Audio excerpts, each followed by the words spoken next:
Story number 1. Newspaper Run.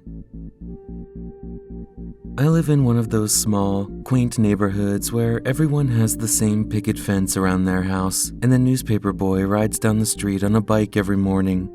I'm used to living in the city, so when I first moved there, I was surprised to see a young boy speeding down the street and tossing newspapers onto people's front yards. Walking down the driveway in my slippers and fetching the newspaper every morning quickly became part of my morning routine. The air was fresh and clear to my head before I headed to work. My neighbor was the quiet type. He was around 50 years old.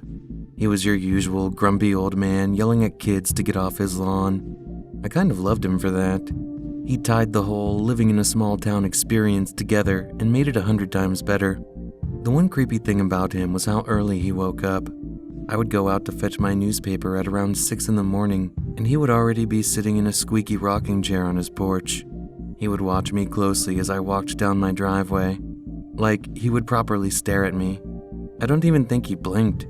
I would shrug it off and wave at him, but he wouldn't even wave back at me. He would just stare. For context, I'm a 29-year-old female, and I lived alone at the time. I was used to getting unwanted and strange attention from males, especially the older ones. This was several years ago. I live with my husband now, and I still get unwanted attention, but now my husband usually deals with the creeps. Since my neighbor was old and looked pretty fragile, I didn't think twice about it. He was just staring at me, which was harmless in my mind. One summer morning, I walked down the driveway to fetch my newspaper. Since it was really hot in the evenings now, I was wearing some really short shorts and a tank top that didn't look very appropriate.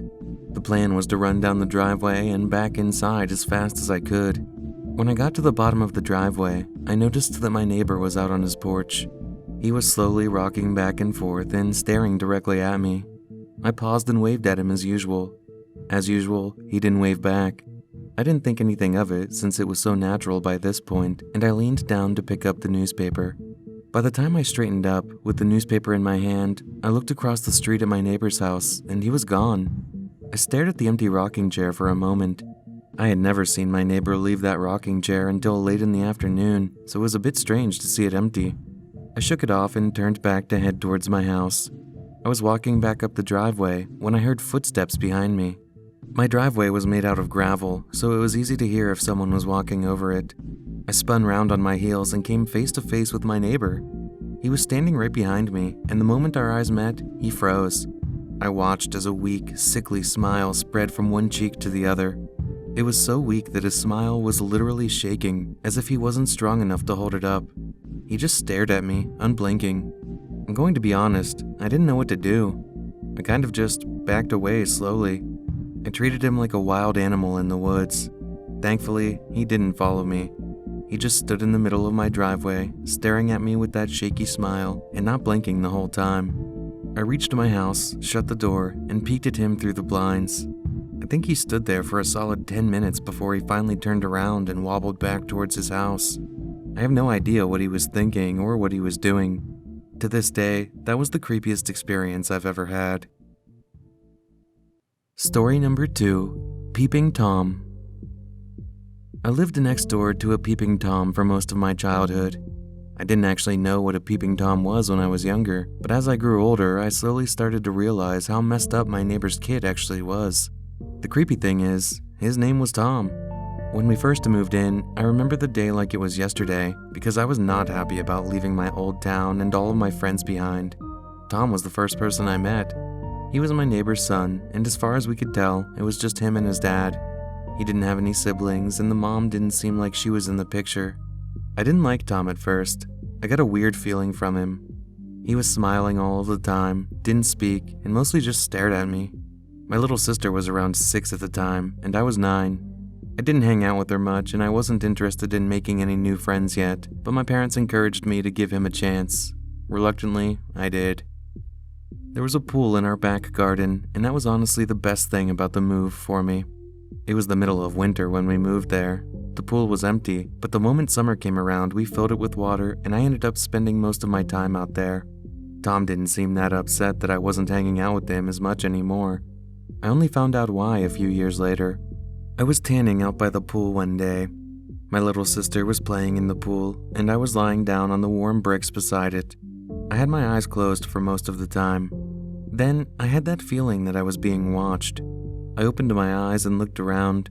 It took a while for my eyes to adjust at first. Once they did adjust, I didn't see anything straight away. Then, peeking at me through the gap in between the wooden planks making up the fence surrounding our back garden was a pair of eyes. I was frozen. Those eyes looked straight at me, and I looked straight at them. Now, I'd been hanging out with Tom almost every day since we moved in, which was at least 3 months before this incident. So, when I say I recognized the eyes instantly as Tom's, it's because I saw them so many times before. When I called to him, he ran away from the fence. I was so young at the time, I didn't think that much about it. I did see him looking at me from the other side of the fence whenever I went out to the pool. It was only years later that I started feeling uncomfortable about it. I never told my parents because I still didn't understand how strange it actually was. Thankfully, we moved away from that house not too long after that, and I've never seen Tom again. Story number 3. The Doll Next Door. I hate dolls. They terrify me, and I won't even let any of my children have any. I can trace my hatred for dolls back to the small apartment I lived in while I was at university. I shared an apartment with 3 other guys at the time, since neither of us could actually afford an apartment on our own. We all went to the same university, although we had different classes, so we barely saw each other outside of the apartment. I'm sure from our shared experiences that their hatred for dolls is just as strong as mine. Our next door neighbor at the time was an older woman. She was lonely and often talked about her sons never coming to visit. We were just trying to be polite, so we'd stand in the hallway and listen to her stories. I felt sorry for her. She talked about having 5 sons, but none of them even wanted to visit her now that she was old. Anyway, she had this huge doll collection.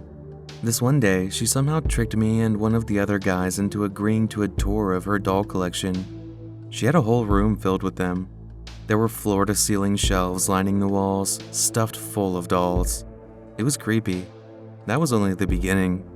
She started leaving her dolls lying all over the hallway. It was only her apartment, which was directly across from ours, and another apartment at the end of the hall that was empty at the time. So, we were really the only ones there. We'd come home to a doll sitting outside her door one day. The next day, the same doll would be sitting outside our door. We brushed it off at first. She was a lonely old lady with an obsession with dolls, and for the most part, she was harmless. One day, I came home early from the university because one of my lecturers didn't show up. There weren't any dolls in the hallway, which I was grateful for.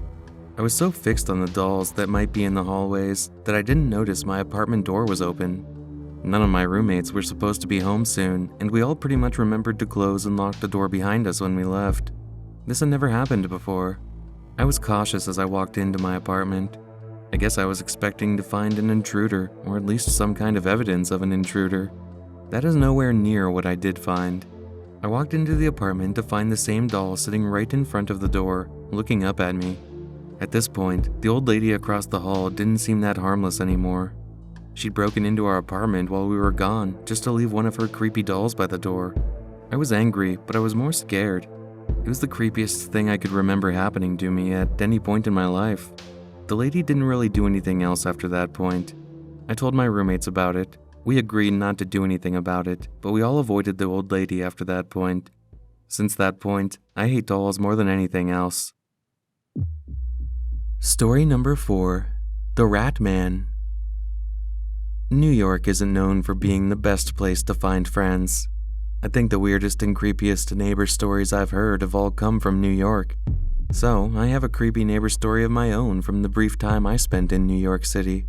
I had a work-study at a newspaper company, which I won't name, so I just moved to New York for a couple of months. I really wanted to be a journalist. At the time, I was willing to go through anything for that work-study. My apartment was bad, the neighborhood sucked, and my neighbors were really rude and creepy. There was a man who was by far the creepiest out of all of my neighbors. Thankfully, he didn't live on the same floor as me, but I saw him every day. He would hang out on the stairs, and since the elevator was broken, I had to walk past him whenever I left for work and came back home. That in itself is not creepy. The creepy thing is I would walk past him and he'd be holding and petting the largest rat I have ever seen. The rat was the size of a large cat or a small dog. The rat would even squeak loudly and violently when I walked past. I started referring to him as the Rat Man. I tried making jokes out of it, but man, it was creepy. I put up with it because of my work study. The creepiest thing that happened was that one day when I walked past him on the stairs, he didn't have the rat in his hands anymore. Honestly, trying to guess where the rat went or what he did with it was more terrifying. Story number 5. Shattered. I hit hard times a few years ago, just before the pandemic.